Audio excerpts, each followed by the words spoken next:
اور قرآن مجید نے فرمایا کہ کما ارسلنا فیکم رسولا منکم یتلو علیکم آیاتنا، فرمایا ہم نے یہ رسول تمہارے درمیان بھیجے ہیں جو تم پر ہماری آیات کو تلاوت کرتے ہیں، تم پر ہماری آیات کو۔ اور پھر ہوتا کیا ہے وَيُزَكِّيكُمْ، جب وہ تم پر ہماری آیات تلاوت کرتے ہیں تو اس کی برکت سے تمہیں پاک کر دیتے ہیں، قرآن مجید کی برکت سے تمہیں وَيُعَلِّمُكُمُ الْكِتَابَ وَالْحِكْمَةَ، اور تمہیں کتاب بھی سکھاتے ہیں اور حکمت بھی، کتاب بھی اور حضور وَيُعَلِّمُكُمْ مَا لَمْ تَكُونُوا تَعْلَمُونَ، اور تمہیں وہ سکھاتے ہیں جس کا تمہیں علم نہیں تھا۔ نبی پاک صلی اللہ تعالیٰ علیہ وسلم کتاب کا علم سکھانے، قرآن مجید سکھانے تشریف لائے، اور خود فرمایا حضور نے کہ میں استاد بن کے آیا ہوں اور میں تمہیں کتاب اللہ کی تعلیم دینے آیا ہوں۔ نبی پاک صلی اللہ تعالیٰ علیہ وسلم نے ہمیشہ لوگوں کو اللہ کے قرآن کی تعلیم ارشاد فرمائی۔ جو چیزیں سمجھ میں نہ آنے والی تھی لوگوں کی، وہ حضور نے تشریح کے ساتھ، توضیح کے ساتھ، حکمت کے ساتھ، توجہ ہے نا میری بات پر آپ دوست، حکمت اور دانائی کے ساتھ محبوب نے وہ باتیں دلوں تک اتاری۔ نبی پاک صلی اللہ تعالیٰ علیہ وسلم نے، اب جہاں پڑھایا جاتا ہے اس ادارے کا کوئی نہ کوئی نام ہوتا ہے، رسول پاک صلی اللہ علیہ وسلم نے درس و تدریس کے لیے سب سے پہلے ایک جگہ کا انتخاب فرمایا جو حضرت ارقم کا گھر تھا، اسے دار ارقم کہا جاتا تھا۔ دار ارقم کے اندر نبی پاک صلی اللہ علیہ وسلم نے تعلیم و تعلم کا سلسلہ شروع کیا۔ ابتدائی لوگ جو حضور سے دین کی تعلیم لینے والے، حضرت ابوبکر صدیق رضی اللہ تعالیٰ عنہ، حضرت عمار بن یاسر رضی اللہ تعالیٰ عنہ، حضرت مصعب بن عمیر رضی اللہ تعالیٰ عنہ، حضرت جناب سیدنا عمر فاروق رضی اللہ تعالیٰ عنہ، مکی زمانے میں جتنے لوگ مسلمان ہوئے وہ جس مدرسے میں جا کے تعلیم حاصل کرتے تھے اس کا نام دار ارقم تھا، وہاں بیٹھ کر وہ دین کی تعلیم لیتے تھے، دار ارقم اس کو کہا جاتا تھا۔ اس کے اندر نبی پاک صلی اللہ علیہ وسلم نے ایک ماحول بنایا، اگرچہ چھپ کے لوگ آتے تھے، لوگوں کی نظروں سے چھپ کے آتے تھے، لیکن وہاں آتے تھے اور آ کے پڑھا کرتے تھے۔ دار ارقم کے بعد جب معاملات آگے بڑھے اور سید عالم صلی اللہ تعالیٰ علیہ وسلم نے پسند فرمایا کہ ماحول کو بڑھایا جائے تو حضور تھوڑا باہر نکلے، پھر حالات کشیدگی کی طرف بڑھے، اللہ پاک نے اپنے محبوب کو مدینے کی جانب ہجرت کرنے کا حکم ارشاد فرما دیا۔ حضور مدینہ طیبہ تشریف لے گئے، وہاں جا کے حضور نے جو سب سے پہلا کام کیا وہ کیا تھا؟ بول کے بتائیں۔ مسجد حضور نے بنائی، مسجد قباء کی بنیاد رکھی۔ پھر سید عالم صلی اللہ علیہ وسلم جب مدینہ شہر میں گئے تو حضور نے مسجد نبوی کی بنیاد رکھی۔ یہ مسجد پورا مرکز تھی دین کا۔ جو کام ہم مسجد سے لیتے ہیں نا وہ تو یہ ہے کہ نماز پڑھنے چلے گئے، جمعہ پڑھنے چلے گئے، بڑے خیر کے کام ہیں۔ ہاں اگر کبھی قسم اٹھانی ہوئی، کسی کو کہنا ہوا قسم اٹھا، تو پھر چلے گئے، یہ بھی ایک رواج ہے۔ صحابہ کرام نے مسجد سے جو کام لیا وہ یہ تھا کہ انہوں نے اپنی نجی زندگی سے لے کر قومی زندگی تک، اپنے ذاتی معاملات سے لے کر معاشرتی معاملات تک سارے کے سارے مسجد کے ساتھ جوڑ دیے۔ نبی پاک صلی اللہ علیہ وسلم ان کی ذاتی باتیں بھی مسجد میں بیٹھ کے انہیں بتاتے تھے، قومی، معاشرتی، عالمی باتوں کے بارے میں بھی حضور مسجد میں بیٹھ کر ارشاد فرماتے۔ سیاست میں ناپاکی اس وقت آئی ہے جب سیاست مسجد سے نکل گئی ہے۔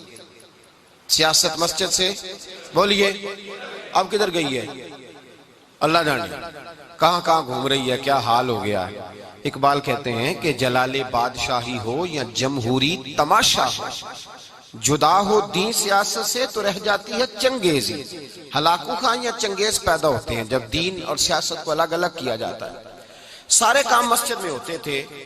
حضور صلی اللہ علیہ وسلم نے محسوس کیا کہ کچھ لوگ تو آتے تھے ضروریات کا علم سیکھنے، طالب العلم فریضۃ علی کل مسلم، ضروریات کا علم سیکھنا ہر مسلمان پر فرض ہے۔ وضو، غسل، پاکی، پلیدی، نماز، حج فرض ہو جائے تو حج، زکوٰۃ فرض ہو تو زکوٰۃ کے مسئلے سیکھنے فرض ہو گئے، شادی کرتا ہے تو نکاح، طلاق، حیض و نفاس کی باتیں سیکھنی ضروری ہو گئیں۔ یہ تو ہر مسلمان پر، ایک کل دین کا سیکھنا وہ فرض کفایہ ہے کہ پورے شہر میں سے 2-1 لوگ بھی سیکھ لیں تو سب کی طرف سے وہ فرض ادا ہو گیا۔ اب حضور چاہتے تھے کہ پورا دین بھی لوگ سیکھیں. صحابہ میں سے کچھ تاجر تھے، صنعتکار تھے، کھیتی باڑی کرنے والے تھے، وہ شام کو آتے تھے، کچھ وقت گزارتے تھے. محبوب کا ارادہ ہوا کہ کچھ ایسا ادارہ قائم کیا جائے، کچھ ایسے لوگ ملیں جو یہیں رہیں ہمیشہ. خاص بات ہے، خاص توجہ سے سنیں. آج یہ ایک بہت بڑا اعتراض اٹھایا جا رہا ہے، اس پر سیر حاصل گفتگو کر رہا ہوں سمجھانے کے لیے. نبی پاک صلی اللہ علیہ وسلم نے دیکھا کہ وہ کچھ وقت کے لیے کچھ لوگ آتے ہیں، ان کو حضور مسجد میں وقت دیتے، ان کی بات سنتے، ان کو بھی پورا دین سکھاتے. پھر حضور نے الگ سے ایک ادارہ قائم کیا، ایک یونیورسٹی اسلام کی بنائی. مسجد نبوی کے ساتھ حضور نے ایک چبوترا بنایا، کھجور کے تنے کھڑے کر کے اوپر کھجور کے پتوں کی چھت ڈال دی. اس کو میرے نبی پاک نے صفہ کا نام دیا. 70 سے لے کر 400 تک صحابہ، 70 سے لے کر صحابہ کی بات کریں گے تو اللہ بڑا راضی ہوگا. اتنی بڑی تعداد 70 سے 400 تک صحابہ تھے جو صبح سے شام تک اس جگہ پہ رہا کرتے تھے اور میرے نبی پاک سے قرآن و حدیث کا علم سیکھا کرتے تھے. اسلام کا سب سے پہلا مدرسہ، سب سے پہلا ادارہ، سب سے پہلی یونیورسٹی میرے نبی پاک صلی اللہ علیہ وسلم نے مسجد نبوی کے بالکل ساتھ قائم فرمائی. حضور نے مسجد کے ساتھ اسے قائم کیا. اس یونیورسٹی میں طالب علم پڑھتے تھے. طالب علموں کے نام کیا تھے؟ سیدنا عمر فاروق رضی اللہ تعالی، حضرت ابو ہریرہ رضی اللہ تعالی، حضرت عبداللہ ابن عمر رضی اللہ تعالی. سبحان اللہ، کیسے حسین ستارے ہیں. حضرت بلال بھی اسی مدرسے کے طالب علم تھے. حضرت سلمان فارسی کہنے لگے حضور عمر تو بڑی ہو گئی ہے، مجھے بھی داخلہ مل جائے گا. فرمایا آجا، ہر عمر کے لیے داخلہ کھلا ہوا ہے. یہاں ہر عمر کا، ہر نہج کا، ہر رنگ کا، ہر نسل کا، یہ سارے 70 کے 70 حضور سے قرآن سیکھنے بیٹھتے. تو مدینے کے چاند کی نظر اٹھتی تو حضور فرماتے انہیں معمولی نہ سمجھنا، الصحابی کالنجوم، یہ تو سارے میرے ستارے ہیں. یہ ستارے ہیں، ستارے. خوبصورت آنگن گلشن حضور نے بنایا. ایک مدرسہ قائم ہو گیا، اس میں پڑھنے لگے یہ لوگ. قرآن مجید نے ان لوگوں کا ذکر کیا. قرآن مجید کہتا ہے کہ ان کے کپڑے دیکھ کے، ان کا اٹھنا بیٹھنا دیکھ کے لوگ، سورۃ بقرہ پڑھیے گا، لوگ انہیں مالدار سمجھتے ہیں. یہ سفید پوش ہیں، لوگ مالدار سمجھتے ہیں. ان کے چہروں سے لگتا ہے کہ بڑے مالدار ہیں. وجہ کیا ہے؟ لا یسألون الناس الحافا. فرمایا یہ لوگوں سے لپٹ لپٹ کے سوال نہیں کرتے، یہ کھڑا کر کر کے مانگتے نہیں کہ میں بھوکا ہوں مجھے دو. انہوں نے اپنی سفید پوشی اپنے رب کے ساتھ راز رکھا ہوا ہے. یہ ان کی تعریف کی، ان لوگوں کی. میرے رسول کائنات صلی اللہ علیہ وسلم نے اس مدرسے میں طلباء کو پڑھایا. کس طرح پڑھایا؟ حضرت عبداللہ ابن عمر فرماتے ہیں 8 سال میں پڑھتا رہا اور ایک سورۃ بقرہ نبی پاک سے میں نے مکمل کی. کیا جی؟ بچے آتے ہیں مدرسے میں، کہتے ہیں استاد جی کورس کتنا کا؟ 8 سال. کہتے ہو بڑا لمبا ہے. حالانکہ اس میں پورا قرآن ہے، حدیث ہے، تفسیر ہے، اصول حدیث ہے، اس کے اندر صرف ہے، نحو ہے، بلاغت ہے، سارا کچھ ہے. پورا کورس 8 سال. حضرت عبداللہ ابن عمر کہتے ہیں میں نے نبی پاک صلی اللہ علیہ وسلم سے 8 سال میں صرف سورۃ بقرہ پڑھی، اور جب میری مکمل ہو گئی تو میرے ابا جی جناب عمر نے اونٹ ذبح کر کے صحابہ کی دعوت پکائی. اونٹ ذبح کر کے اتنے راضی ہوئے میرے والد گرامی. حضرت عبداللہ ابن عمر نے علوم حاصل کیے. پھر اس کا فائدہ کیا ہوا کہ مدینے میں جس آدمی نے حضور کے وصال ظاہری کے بعد مسئلہ پوچھنا ہوتا تھا، عبداللہ ابن عمر سے جا کے لوگ پوچھا کرتے. وہ مفتی مدینہ، مفتی مکہ، مفتی حجاز کے نام سے معروف ہوئے. یہ یونیورسٹی رسول پاک نے قائم فرمائی. اس یونیورسٹی میں پڑھنے والوں کا طریقہ کیا تھا؟ یہ سننی ہے بات. آپ لوگ سمجھتے ہیں کہ یہ ایسے ہی لوگ ہیں، بس کوئی پرسانے حال ہی نہیں. وہ جو لوگ وہاں رہتے تھے ان کا ذریعہ معاش کیا تھا؟ لوگ آگے پوچھتے ہیں مولانا آپ کام کیا کرتے ہیں؟ تنزن پوچھتے ہیں یہ بچے روٹی کہاں سے کھاتے ہیں؟ آؤ نبی پاک صلی اللہ علیہ وسلم کے مدرسے کے طلباء کی روٹی کا طریقہ سنو. حضرت ابو ہریرہ فرماتے ہیں رسول پاک نے ہمیں اپنے مالدار صحابہ پر تقسیم کر دیا تھا. فرماتے ہیں کوئی 10 کو ساتھ لے جاتا تھا، کوئی 12 کو ساتھ لے جاتا تھا، کوئی 13 کو ساتھ لے جاتا تھا. ابو بکر صدیق 70 کو لے جایا کرتے تھے. 70 طالب علموں کو لے جاتے تھے اور جا کے کھانا کھلایا کرتے تھے. اور فرماتے ہیں جب صحابہ کے باغوں میں کھجوریں پکتی اور جب انگور پکتے تو کہتے ہیں جہاں صحابہ صفہ کا چبوترا تھا، جہاں مدرسہ تھا، وہاں صحابہ نے ایک رسی باندھ دی تھی جس کے باغ میں تازہ کھجوریں پکتی تھی، وہاں لا کے لٹکایا کرتا تھا، وہ تازہ انگور وہاں لا کر کے لٹکایا کرتا تھا، طالب علم کھاتے تھے، وہ بھی خوش ہوتے تھے، رسول پاک بھی راضی ہوا کرتے تھے۔ یہ مدرسہ تھا، مدرسہ۔ اور حضرت ابو ہریرہ فرماتے ہیں ہم طالب علم تھے، ہمارے وجود پر کپڑے بھی پورے نہیں ہوتے تھے، کسی کے پاس تہمد ہوتی تھی تو کرتا نہیں ہوتا تھا، کسی کے پاس کرتا ہوتا تھا تو اسی کو تہمد بنا لیتا تھا، لباس بھی پورے نہیں، کھانے کے لیے چیزیں بھی پوری میسر نہیں۔ فرماتے ہیں آج فقیر وہ لوگ بن گئے، کوٹھیاں لمبی چوڑی بنائی ہوئی ہیں اور اربوں خربوں روپے کا ان کے پاس آستانے اور دربار ہیں، تو مدرسے کا ناظرے کا بھی نہیں، اور کہتے ہیں ہم فقر سکھا رہے ہیں۔ فقر تو وہ ہے جو مدارس میں سکھایا جاتا ہے، فقیری وہ ہے جو مدارس میں سن لے۔ اب مولوی بیچارہ بالکل معرفت سے دور ہو گیا ہے، اور جس کو معرفت کا ترجمہ نہیں آتا وہ معرفت والا ہو گیا ہے۔ نیرنگیے سیاست دوران تو دیکھیے، یہاں منزل انہیں ملی ہے جو شریک سفر نہ تھے، عجیب چکر چل گیا۔ الگ الگ لوگوں نے تفسیر، صوفی کس کو کہتے ہیں، درویش کس کو کہتے ہیں؟ جب مولوی اپنے علم پر عمل کرے اور عمل میں مخلص ہو جائے تو وہی اللہ کا ولی ہوا کرتا ہے۔ بس اتنی سی تعریف ہے، یہی حضرت مجدد صاحب نے کی ہے، یہی غوث اعظم نے کی ہے، یہی شیخ شہاب الدین سہروردی نے کی ہے، یہی تفسیر خواجہ معین الدین اجمیری نے فرمائی ہے، یہی تمام صوفیاء نے فرمائی ہے۔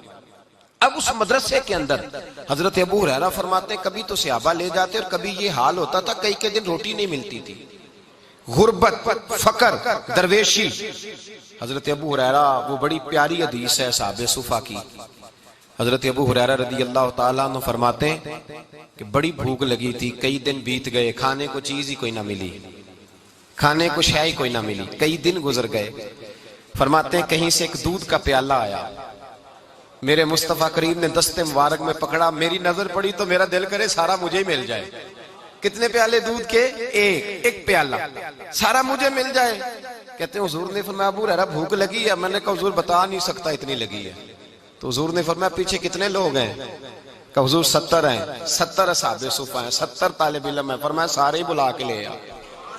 حضرت ابو ہریرہ کہتے ہیں میں جا بھی رہا تھا اور پریشان بھی تھا، 70 پیئیں گے تو بچے گا کیا؟ بچے گا کیا؟ کیا بچے گا؟ کہتے ہیں میں گیا، بلا کے لایا، اور لا کر کے نا لائن میں کھڑے کر دیے تو رسول پاک نے مجھے پکڑایا۔ میرا خیال تھا کہ پہلا نمبر میرا ہوگا پینے کا، لیکن حضور نے فرمایا تو ساقی بننا، ساقی جو ہوتا ہے وہ آخر میں پیا کرتا ہے، تو اس طرح کر کے شروع ہو جا، وہاں سے پلانا شروع کر۔ حضرت ابو ہریرہ کہتے ہیں پہلے کو میں نے دیا، وہ جب پیتا جاتا تو میری نظر دودھ پہ تھی، وہ پیتا جا رہا تھا، میری نگاہ دودھ پہ تھی، کتنا رہ گیا، کتنا کم ہو گیا۔ فرماتے ہیں اس نے سیر ہو کے پیا، اور تھوڑا سا نا اس نے ہچکچاہٹ محسوس کی کہ دوسرے ساتھی کے لیے بھی چھوڑ دوں۔ کہتے ہیں جب اس نے لبوں سے اتارا تو میرے مصطفیٰ کے لب کھلے۔ فرمایا شرما نہ، راج کے پی، سیر ہو کے پی۔ حضور نے صحابی سے فرمایا سیر، اب تنگی داماں پہ نہ جا، اور بھی کچھ مانگ ہے، آج وہ مائل بہتا، اور بھی کچھ مانگ، چل پی۔ کہتے اس نے سیر ہو کے پیا تو حضور نے فرمایا چل ابو ہریرہ اب اس طرح کر، دوسرے کو دے۔ حضرت ابو ہریرہ فرماتے ہیں انہوں نے بھی پیا تو ہچکچا کے نہ تھوڑا پی کے چھوڑا۔ حضور نے فرمایا ڈر نہ، کھول کے پی، کھول کے پی، یہ آستانہ نور کی خیرات ہے، یہ کم نہیں ہوا کرتی، یہ رسول اللہ صلی اللہ علیہ وسلم کا دیا ہوا تبرک ہے، اس کے اندر کمی نہیں ہوتی۔ فرماتے ہیں ایک نے پیا، 2 نے پیا، 70 نے پیا۔ فرماتے ہیں جب میری باری آئی تو حضور نے فرمایا پیو، چونکہ میرے دل میں تو خیال تھا نا پہلے ملے گا، تو دیر ہو گئی انتظار کرتے، 70 بندوں کی لائن ہو تو مشکل تو ہو ہی جاتا ہے۔ فرماتے ہیں اب جب میں نے پیا تو میرے مصطفیٰ نے کہا چل ابو ہریرہ تھوڑا اور پی لے۔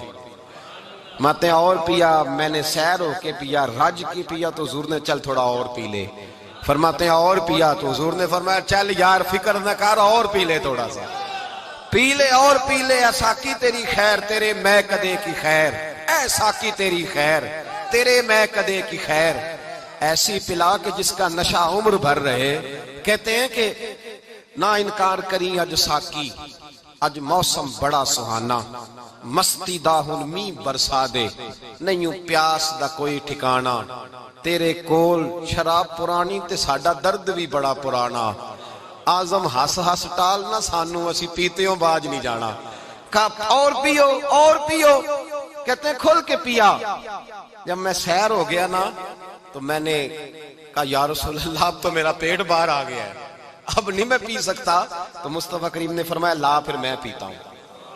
71ویں نمبر پہ میرے رسول نے پیا. ہمارے شیخ استاد جب حدیث پڑھایا کرتے تھے نا، فرماتے تھے یہ تو ساری دنیا بیان کرتی ہے، ساری دنیا ایک دودھ کا پیالہ 70-71 نے پیا. اور یہ بھی بیان کیا کرو کہ 2 جہاں کے سردار ہیں اور 70 غلاموں کا جھوٹا پی رہے ہیں. یہ بھی بیان کیا کرو مصطفیٰ کی یہ عاجزی بھی بیان کیا کہ 70 کا جھوٹا حضور نے پیا اور امت کو درس دیا میرے مصطفیٰ نے کہ میرے مومن کے جھوٹے میں اللہ نے شفا رکھی ہوئی ہے. یہ شفا ہے، حضور کا فرمان ہے.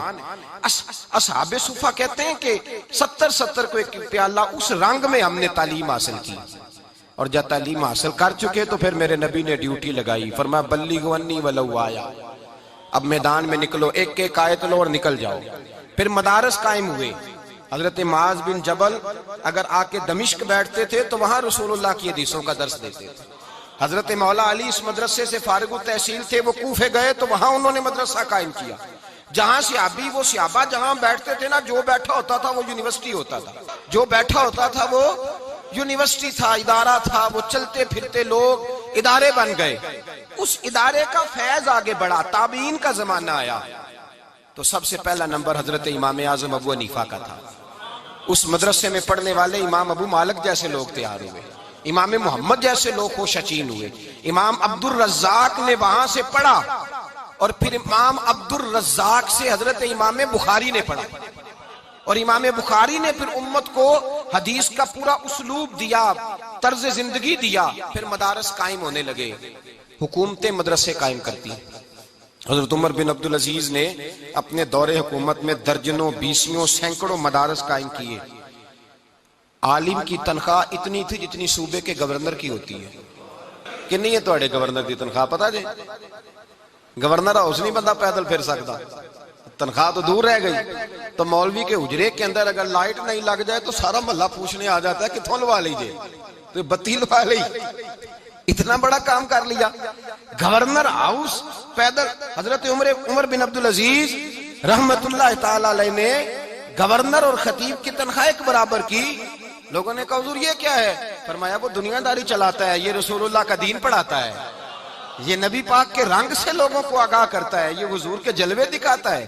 اس کی باتیں سنتے سنتے دل نور والا بنتا ہے اور رسول اللہ کے جلوے نظر آنے شروع ہو جاتے ہیں. تو میں اس کی یہ مدارس کا ایک پورا سلیبس بنایا گیا. اب باری آ گئی ہماری، بالخصوص پاکستان اور ہندوستان کی. انڈیا کے اندر پھر بھی مدارس کے ساتھ گورنمنٹ کا رویہ کچھ اور طرح کا ہے.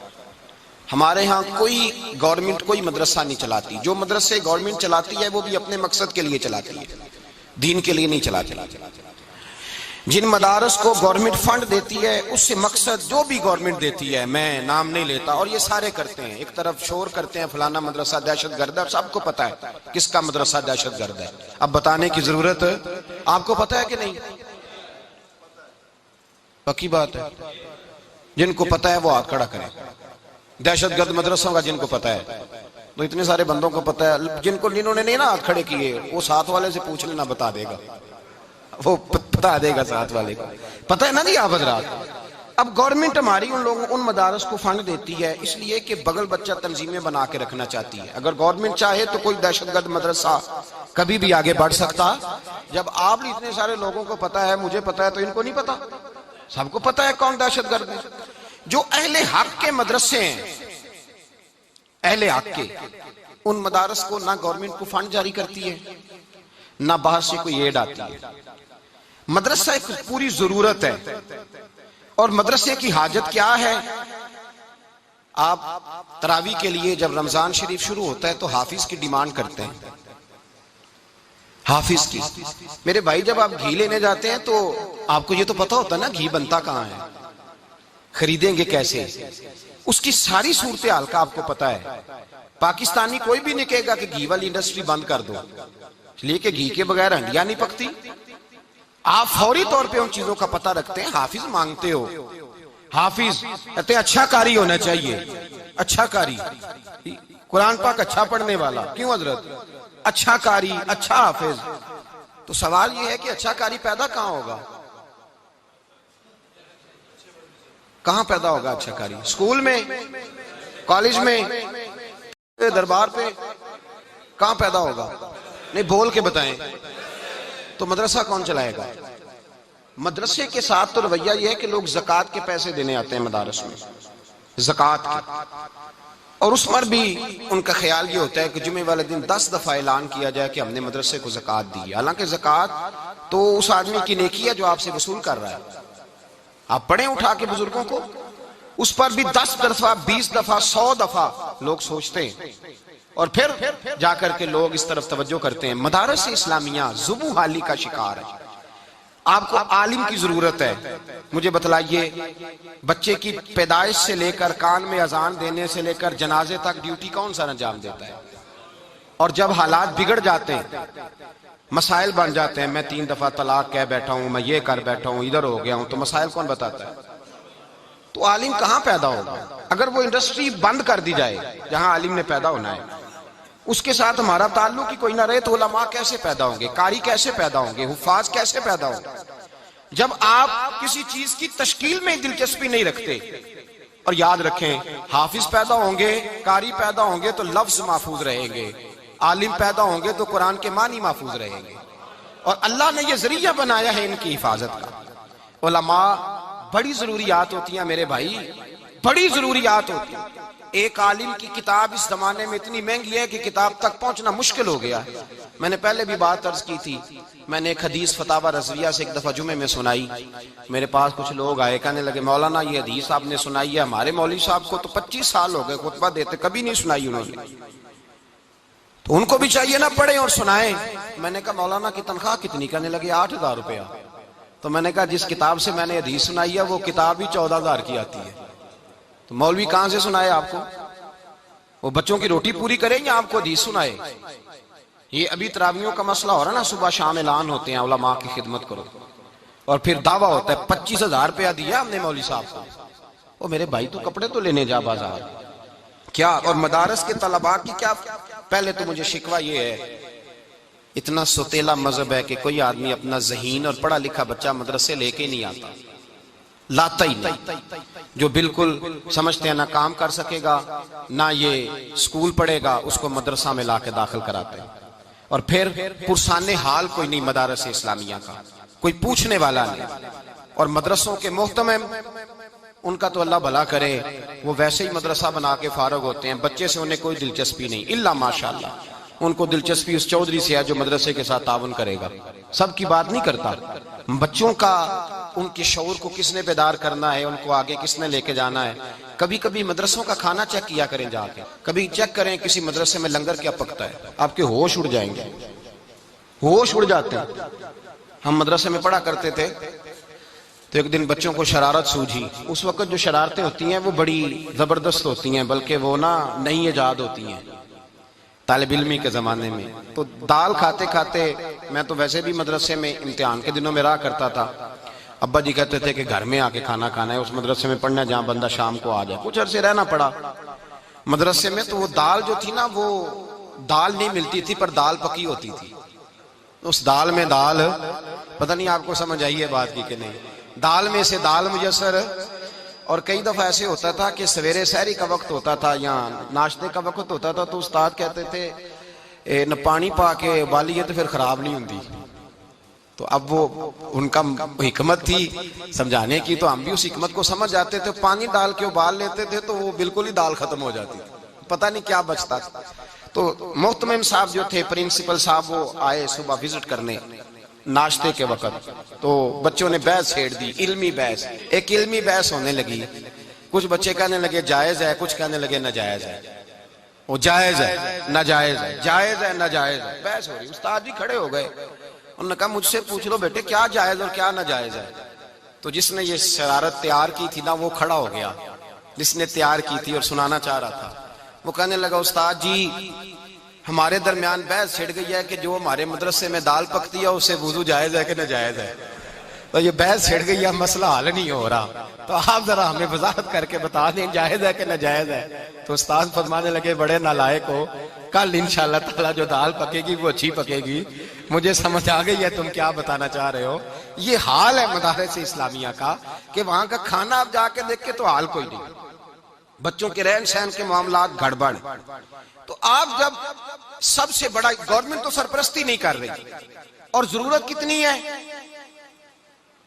میں ذمہ داری سے بات کہہ رہا ہوں، میں خود غلام ہوں ایک آستانے کا، میں خود نوکر ہوں، لیکن میرے بھائی دین کو جب بھی ضرورت پڑی ہے نا، ہزار تنقید کریں، علماء میں آپ ہزار خامیاں تلاش کریں، لیکن آج بھی دین پر جب کڑا وقت آتا ہے، جب حکومتیں، سیاستدان، ظالم دین کے خلاف بات کرتے ہیں، تو جو طبقہ سب سے پہلے بولتا ہے وہ علماء کا طبقہ ہے۔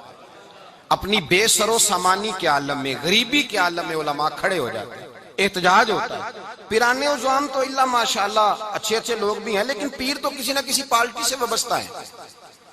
بڑے بڑے پیرانے عظام تو کسی نہ کسی پارٹی میں ہے، کوئی پیپلز پارٹی میں ہے، کوئی نون لیگ میں ہے، کوئی تحریک میں ہے، کوئی کسی میں ہے، کوئی کسی میں ہے۔ وہ تو سارے مست ہیں، ان کا تو معاملہ ہی نہیں، وہ تو ادھر آتے ہی نہیں۔ وہ تو کہتے ہیں مولوی کو کیا پتا ہوتا ہے، ہم نے کوئی معرفت یاد کر لی، اللہ جانے وہ کس بلا کا نام معرفت رکھا ہوا ہے۔ میرے بھائی یاد رکھیں، مدارس اسلامیہ اور قرآن، آپ مارکیٹ میں چلے جائیں، کوئی ہماری حکومت نے پریس نہیں لگایا ہوا، کوئی پریس نہیں کہ یہاں دینی کتابیں چھپیں گی، یہ دین کے لیے ہم کام کر رہے ہیں، کوئی شے نہیں۔ آپ بازار میں جا کے کہیں کہ مجھے دین کے فلانے موضوع پہ کتاب چاہیے، ایک نہیں آپ کو درجنوں کتابیں ملیں گی، اور جب آپ کتاب کھول کے دیکھیں گے تو پتہ چلے گا اس نے لکھی ہے جو کسی مدرسے کے حجرے میں بیٹھا کرتا تھا، جو کسی مسجد کے حجرے میں بیٹھا تھا، اسی نے پروف ریڈنگ کی، اسی نے کام کیا۔ کتابیں بھی مدرسے لکھتے ہیں، حافظ بھی مدرسے پیدا کرتے ہیں، دین کے بارے میں اگر کوئی پراپوگنڈا ہوتا ہے تو اس کا جواب بھی۔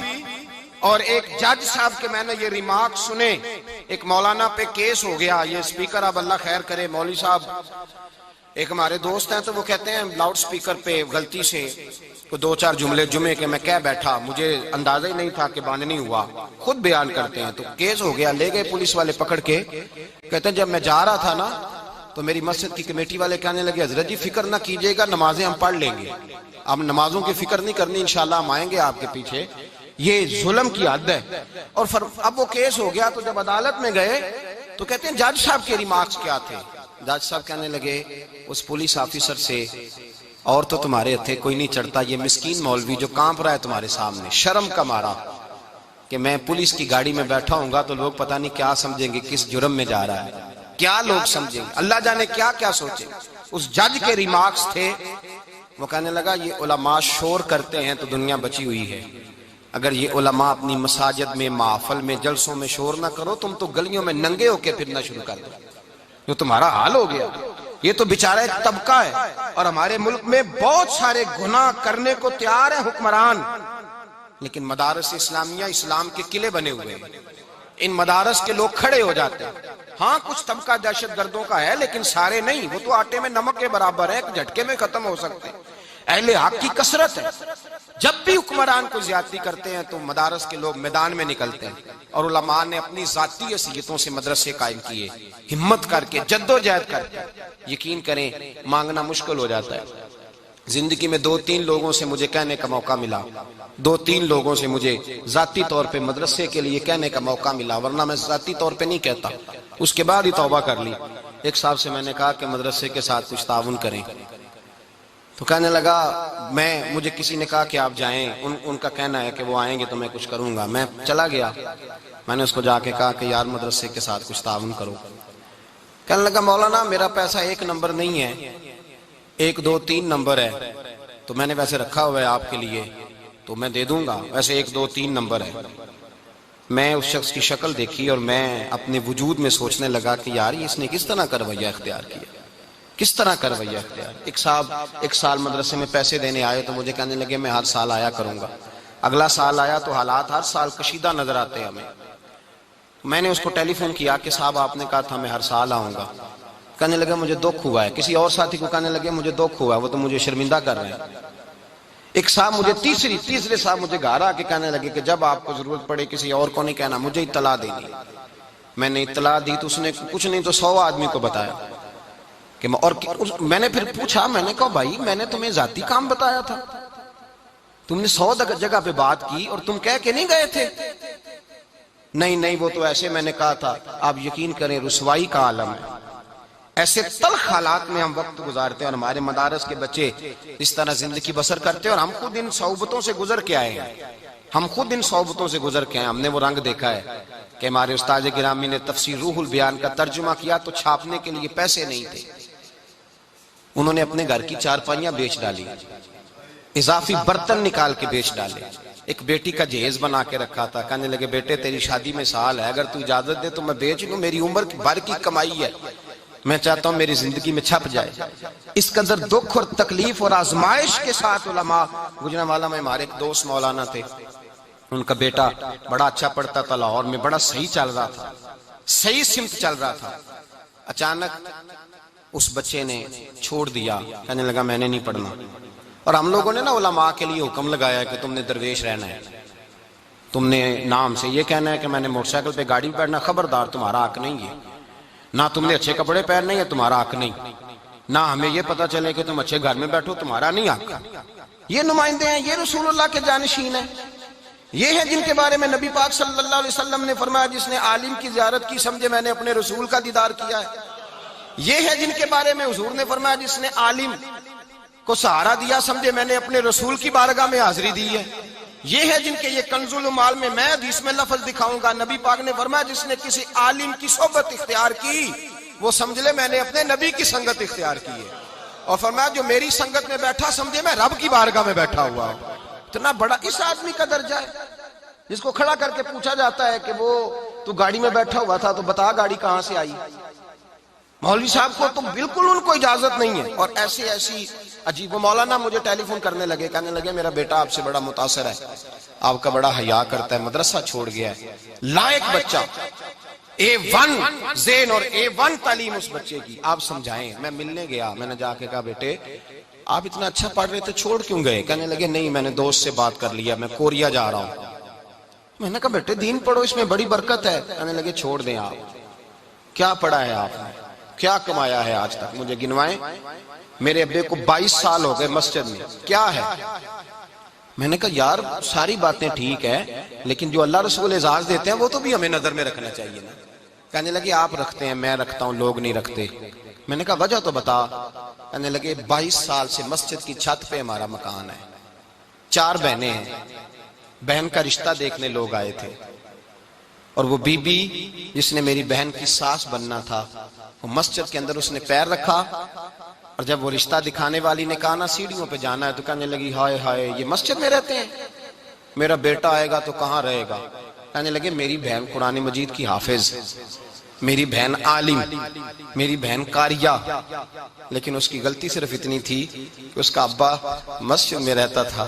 مجھے کہنے لگے حضرت جی وہ وہیں کھڑے کھڑے میری تہجد گزار بہن کے بارے میں کہہ کے گئی ہم نے نہیں رشتہ کرنا, میرا بیٹا مسجد میں آئے گا.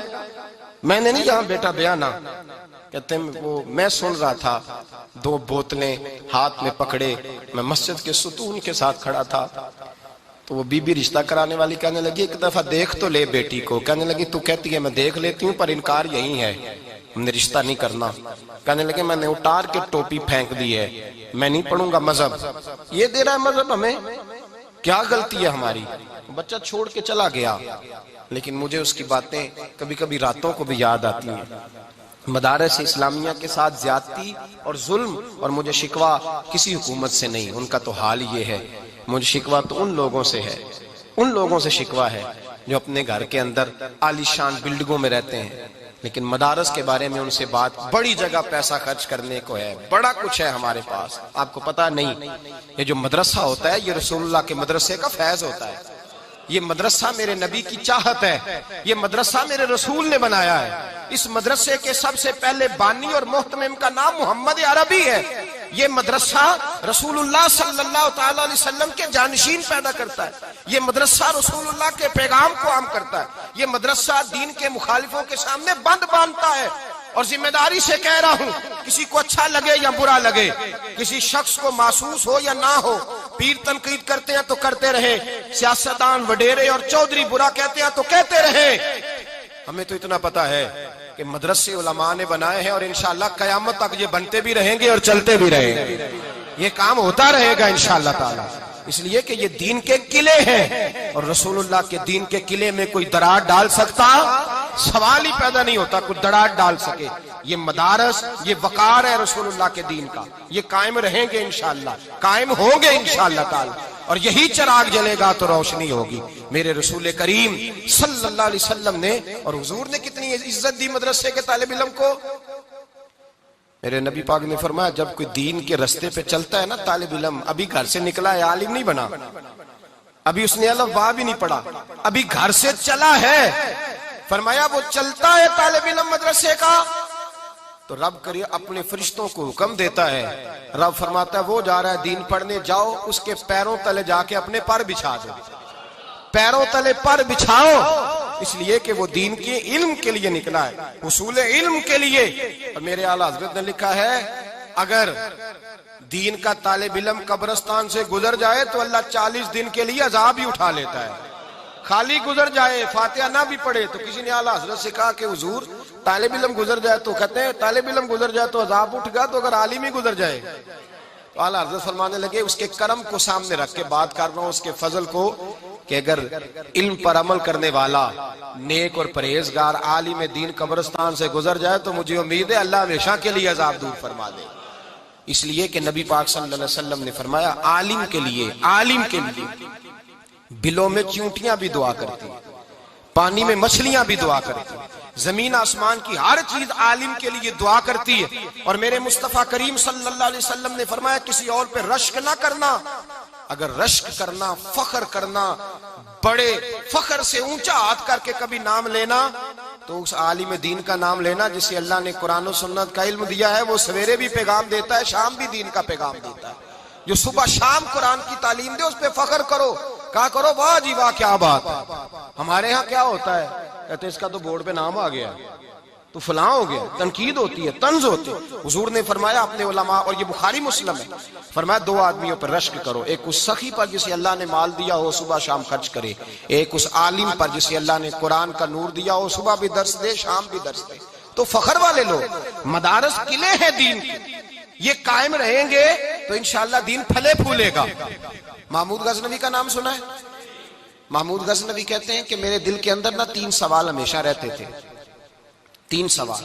اس میں کوئی شک نہیں کہ مدارس کے اندر کچھ حالات خراب ہیں، سکولوں میں حالات صحیح ہیں، بولیں، یونیورسٹیوں میں نشے نہیں بکتے، کالجوں کے اندر تباہیاں نہیں اتری ہوئی، تو بند کیوں نہیں کر دیا آپ نے یونیورسٹیاں؟ کالجز کیوں نہیں بند کر دیے؟ مدارس کی بات آتی ہے تو کہتے ہیں فلانی جگہ نقص واقع مدرسہ بند کر دو، کیوں بند کر دیں بھائی؟ جب کسی جگہ کوئی بیماری آتی ہے تو اس کا علاج ہوتا ہے، وہ حصہ کاٹ کے نہیں پھینکا جاتا۔ اگر کہیں قباحتیں ہیں تو قباحتیں صحیح کی جائیں، وہاں یہ نہیں ہوگا کہ ادارے بند کر دیے جائیں۔ محمود غزنوی بادشاہ تھے، محمود غزنوی کہتے ہیں میرے دل میں 3 شک پیدا ہو گئے، اور یہ شک جب پیدا ہو جاتا ہے تو بندے کو بڑا نقصان کرتا ہے، بے سکون بے قرار کرتا ہے۔ محمود غزنوی کہتے ہیں مجھے شک ہو گیا 3 باتوں کا، ایک یہ شک ہو گیا کہ واقعی میرا باپ سبکتگین ہے یا کوئی اور ہے، ایک یہ شک پیدا ہو گیا کہ قیامت قائم ہوگی بھی یا ایسی باتیں بنی ہوئی معاذ اللہ، ایک یہ شک پیدا ہو گیا کہ یہ جو مولوی حدیث بیان کرتے ہیں کہ علماء انبیاء کے وارث ہیں، پھٹے پرانے کپڑے ہیں، 4 بندے جانتے نہیں، رہنے کو اس کے پاس مکان نہیں، اور یہ حضور کا وارث ہے، یہ لگتا ہے مولویوں نے حدیث گھڑ لی ہے، خود بنا لی ہے۔ کہتے ہیں میرے دل میں 3 شک رہتے تھے۔ ایک رات میں سفر کے لیے نکلا تو میں ہندوستان کی گلی سے گزر رہا تھا تو مدرسے کا ایک طالب علم سبق یاد کر رہا تھا، اور حال اس کا یہ تھا کہ ایک ہندو کھتری کی دکان تھی، اس دکان کے اندر دیا جل رہا تھا، تو چھوٹا سا روشن دان تھا تو وہاں سے روشنی چھن چھن کے باہر آتی تھی، باہر روشنی ایک لاٹ ایک شعاع باہر نکلتی۔ وہ طالب علم کیا کرتا، جب سبق بھول جاتا نا تو اس روشنی کے سامنے آ کے کرتا، روشنی کے سامنے آ کر کرتا، عبارت دیکھتا پھر بیٹھ کے یاد کرنا شروع کر دیتا، خوددار تھا۔ اب تو مجھے بڑا شکوہ ہے مدرسے والوں سے، بچوں کو بھکاری بنا دیا ہے، ختموں پہ بھیج کے تباہی اتار دی۔ شکایت ہے مجھے یا رب خدا بندان نے مکتب سے سبق شاہی ہے بچوں کو دے رہے ہیں خاک بازی کا، کوئی ضرورت نہیں، ان کو خودداری سکھاؤ۔ اور میں اپنے مدرسے کے بچوں کو یہ کہا کرتا ہوں، میں کہتا ہوں بیٹے سر اٹھا کے جیو گے تو اللہ تمہیں ہمیشہ سر اٹھانے کی توفیق دے گا، اگر ہاتھ پھیلاؤ گے تو ساری زندگی پھیلے رہیں گے. وقار کے ساتھ جینا سیکھو, انقلاب آ جائے گا. عام دام برسر مطلب وہ بچہ وہاں شعاع میں جا کے سبق دیکھتا, پھر بیٹھ کے یاد کرنے لگتا, پھر بھولتا تو وہاں چلا جاتا. محمود غزنوی کہتے ہیں میری نظر پڑی, اس کے علم کا شوق دیکھ کر میں حیرت میں کھو گیا, مجھے بڑا اچھا لگا. کہتے ہیں میں نے بچے کو بلایا, میں نے کہا بڑا شوق ہے؟ کہنے لگا جی بڑا. تو میں نے کہا روشنی کوئی نہیں؟ کہنے لگے گھر غریب ہے, وہاں تو تیل نہیں, اور مدرسہ بھی غریب ہے. استاد صاحب کہتے ہیں دن کو تو روشنی ملے گی, رات کو نہیں ملے گی. ایک آدھ گھنٹہ شام میں چراغ ملتا ہے, رات کو نہیں. تو مجھے یہ پتا چلا تھا یہاں روشنی ہے تو میں روز رات یہاں آ جاتا ہوں. محمود غزنوی بڑے خوش ہوئے. بڑی ساری لالٹین تھی, اس بچے کو دی. کہنے لگے بیٹے رکھ لو, اور اس آدمی کی میں نے ڈیوٹی لگا دی ہے, جب بھی تیل ختم ہو تم آنا, یہ تمہیں دے گا. بچے نے لالٹین پکڑی اور محمود کی طرف دیکھا تو بس 2 جملے, جزاک اللہ خیرہ, اللہ تجھے بہتر جزا عطا کرے. یہ کہہ کے وہ بچہ چلا گیا. محمود کہتے ہیں پتہ نہیں اتنا سکون دل کو کبھی نہیں ہوا جتنا آج ہوا ہے. اتنی ٹھنڈک پہنچی, 2 جملے, کوئی تعریف نہیں کی, کوئی قصیدہ نہیں پڑھا, اندر میرے سکون آ گیا. کہتے ہیں میں قربان جاؤں, رات کو جا کر میں بستر پہ لیٹا, دل کی آنکھیں بند, سر کی آنکھیں بند ہوئی تو دل کی کھل گئیں. مجھے مدینے والے محبوب کا دیدار نصیب ہو گیا. حضور میری خواب میں آئے, جلوے مہکنے لگے, خوشبوئیں بکھرنے لگیں, حالات بدلنے لگے. اور کہتے ہیں نبی پاک نے ایک جملہ کہا اور میرے 3 سوالوں کے جواب دے دیے. حضور نے فرمایا او سبکتگین کے بیٹے, آج تو نے میرے ایک وارث کی خدمت کی ہے, میں قیامت کے دن تیری سفارش کروں گا. فرماتے ہیں مجھے مسئلے کی سمجھ آ گئی کہ میرا باپ سبکتگین ہے, قیامت قائم ہوگی, اور علماء واقعہ انبیاء کے وارث ہیں. محمود کہا کرتے تھے کہ میں سمجھ گیا ہوں جتنا رب مدرسے کی طرف توجہ کرنے سے راضی ہوتا ہے. اور فرماتے ہیں میں سمجھ گیا ہوں. آج تو لوگ کہتے ہیں نا جس طرح کا مرضی نعت کا ہے اس سے نعت سنو, مدینے چلے جائیں گے. مدینے والے کہتے ہیں تو مدارس سے پیار کر, ہم تجھے مدینے بلائیں گے بھی, دیدار کرائیں گے. یہ جلوے ملتے, مدارس کو مضبوط کریں. علم سے مقابلہ ہے معاشرے میں, اور ہماری جماعت میں بالخصوص مدارس کا فقدان ہے. میں یہ نہیں کہہ رہا کمی ہے, فقدان ہے. دور دور تک علماء نہیں ملتے. مدارس کے اندر خاطر خواہ سہولیات ہونی چاہیے. قرآن و سنت پڑھنے والوں کو تو زیادہ سہولیات ملنی چاہیے. لوگ اپنی جان پر ظلم کر کے بچوں کو اسکول کالج میں مشقت کر کے 18 گھنٹے نوکری کر کے پڑھاتے ہیں, لیکن مدرسے کی جانب توجہ نہیں کرتے. مدارس قلعے ہیں, ان کو کبھی دہشت گرد کہہ کے بدنام کیا جاتا ہے, کبھی خشک ملا کہہ کے بدنام کیا جاتا ہے, کبھی کہا جاتا ہے کہ یہ بوجھ ہے معاذ اللہ تعالیٰ, معاشرے پہ بند ہو جانے چاہیے. ایک صاحب میرے پاس آئے, آپ پڑھے ہوئے کتنا ہے؟ میں نے کہا میرے پاس ڈگری ہے درسیات کی. نہیں آپ پڑھے کتنا ہے؟ میں نے کہا جو دین کا ڈگری لے کے آتا ہے, اس کے پاس سند ہوتی ہے, اس سے آپ کیا پوچھنا چاہتے ہیں کہ نہیں اسکول کتنا پڑھے ہوئے ہیں؟ میں نے کہا آپ کتنا پڑھے؟ لگے میں نے بی اے کیا ہوا ہے. میں نے کہا ادھر آئیں بیٹھے, آپ نے بی اے کیا ہوا نا, تو میں اپنے مدرسے کا ایک طالب علم جس کو پہلا سال ہے اس کو بٹھاتا ہوں آپ کے ساتھ, جو پہلا سال ہے, 8ویں سال والا نہیں. تو 2-4 باتیں آپ سے کرے گا, اور اردو ادب کی, عربی ادب کی 2-4 باتیں تو آپ ڈسکس تو کر کے دیکھیں. ایک عالم دین اس نے مکمل درسیات کا کورس پڑھا ہوا ہے, اس سے لوگ کھڑا کر کے پوچھتے آپ کی تعلیم کتنی ہے؟ حد ہو گئی بھائی. اور پھر مسجد کا صدر ٹیسٹ لیتا ہے, علامہ صاحب کا ٹیسٹ صدر صاحب لیتے ہیں. وہ والے صدر صاحب جن کو ٹیسٹ کا ترجمہ بھی نہیں آتا, جن کو یہ بھی نہیں پتا کہ عالم کے معنی کیا ہوتے ہیں, جن کو یہ بھی نہیں پتا کہ قرآن و سنت کے وہ ٹیسٹ لے رہے ہیں, عالم صاحب کا ٹیسٹ ہو رہا ہے. اس لیے میرے صاحب فرمایا کرتے تھے بڑی مسجدوں میں نہیں رہنا, ان مسجدوں کا انتخاب کرنا جو اگرچہ سنسان جگہوں پہ ہوں لیکن ایسی جگہ ہوں جہاں اپنی مرضی سے, آزادی سے دین کا کام کیا جا سکے. ایسی جگہ نہ ہو جہاں 36 جگہ پہ بریک لگانی پڑے اور پوچھنا پڑے کہ جناب یہ کر لوں, یہ ہو جائے, یہ کیسے ہے, یہ ویسے ہے. دین کا کام اللہ سے ڈر کے ہوتا ہے, اس میں شک نہیں, لیکن عالم اگر عالم ربانی ہو. اور پھر بات یہ ہے میرے بھائی کہ ہمیں یہ بھی تو دیکھنا چاہیے نا کہ علماء کو ہم دیکھ کیا رہے ہیں, مدارس کے ساتھ ہمارا رشتہ کس قسم کا, تعلق کس قسم کا. تو مدارس کو مضبوط کریں. جتنا منفی پراپوگنڈا ٹی وی پہ, اخبارات پہ مدارس کے خلاف ہوتا ہے, اس کا ایک ہی مقصد ہے کہ جو دین کے بارے میں بات ہوتی ہے اس کو بند کیا جائے. مدارس دین کے قلعے ہیں, اور میرے رسول کا دین ہمیشہ رہنے کے لیے آیا ہے. دین اگر ہمیشہ رہے گا تو مدرسے بھی انشاءاللہ ہمیشہ رہیں گے, اور یہ پھلتے پھولتے تابندہ رہیں گے انشاءاللہ. تعالیٰ اور آپ ٹٹول کے دیکھ لیں جتنے بھی پیچھے بزرگ گزرے ہیں سارے کسی نہ کسی مدرسے کے پڑھے ہوئے، سارے غوث اعظم بھی ایک مدرسے کے فارغ